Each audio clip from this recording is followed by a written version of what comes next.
dhe në mungesë shumicës parlamentare për të zgjedhur atë kandidat apo atë kandidate, lëvizja vetëvendose e ka marrur shtetin peng dhe po i mbon konstruimin e institucioneve peng.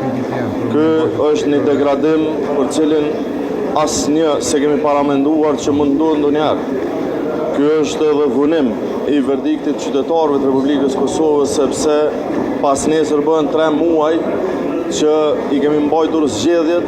dhe ato zgjedhje kam prodhuar këtë përbërje të kuvendit, e cila e ka për obligim që ta konstituoj kuvendin e Republikës Kosovës, organizmin, institucionin ma përfaqësues të secilit qytetar, por tendenca imponuese e lëvizjes vetëvendosje, mos pajtimi i tyre me faktin që s'kan shumicë dhe s'do të kenë shumicë parlamentare, po e mbon peng këtë proces dhe e kalon Kosovën pa institucione legjitime. Si Partia Demokratike të Kosovës, ne kemi qëndrimin e njëjtë që kemi pas që nga fillimi. Ne besojmë që vendi duhet me i pas institucionet e konsoliduara,